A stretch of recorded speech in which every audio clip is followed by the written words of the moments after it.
নমস্কার।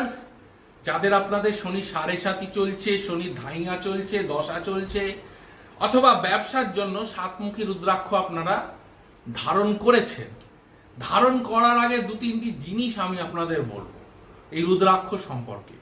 প্রথমত দেখুন, আপনাদের কিন্তু এটা আগে জানতে হবে যে সাতমুখী রুদ্রাক্ষ কোনটা সব থেকে বেশি কার্যকরী। নেপালি রুদ্রাক্ষ কিন্তু সাতমুখী সব থেকে বেশি কার্যকরী।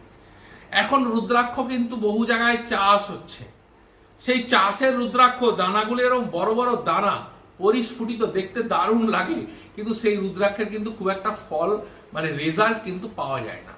তাহলে ন্যাচারাল রুদ্রাক্ষ একটু অর্থ খসিয়ে দাম দিয়ে নেবেন, নেপালি রুদ্রাক্ষ তবে কিন্তু কাজ হবে। আরো কয়েকটা জিনিস মনে রাখতে হবে। রুদ্রাক্ষর মধ্যে দু রকম বিষয় হয়, একটা হচ্ছে অরণ্যের রুদ্রাক্ষ, একটা হচ্ছে পর্বত শৃঙ্গের রুদ্রাক্ষ। এবার প্রশ্ন করবেন, আচ্ছা নেপালি রুদ্রাক্ষ তো হলো, তাহলে এর মধ্যে আবার কোনটা পড়বো, অরণ্যেরটা না পর্বত শৃঙ্গের রুদ্রাক্ষ? আমি বলি দুটো রুদ্রাক্ষই ভীষণ কার্যকরী, কিন্তু পর্বত শৃঙ্গে যে রুদ্রাক্ষ হয় সেই রুদ্রাক্ষের কার্যকারিতা, তার গুণাগুণ, তার রেজাল্ট দেওয়ার ক্ষমতা কিন্তু অনেক বেশি। তাই এগুলোকেও জানতে হবে। তার সঙ্গে রুদ্রাক্ষকে চারটে বর্ণে বিভক্ত করা হয়েছে। ব্রাহ্মণ বর্ণের রুদ্রাক্ষ হচ্ছে উৎকৃষ্ট মানের রুদ্রাক্ষ। এছাড়াও ক্ষত্রিয়, বৈশ্য, শূদ্র এই বর্ণেরও রুদ্রাক্ষ মার্কেটে পাওয়া যাচ্ছে।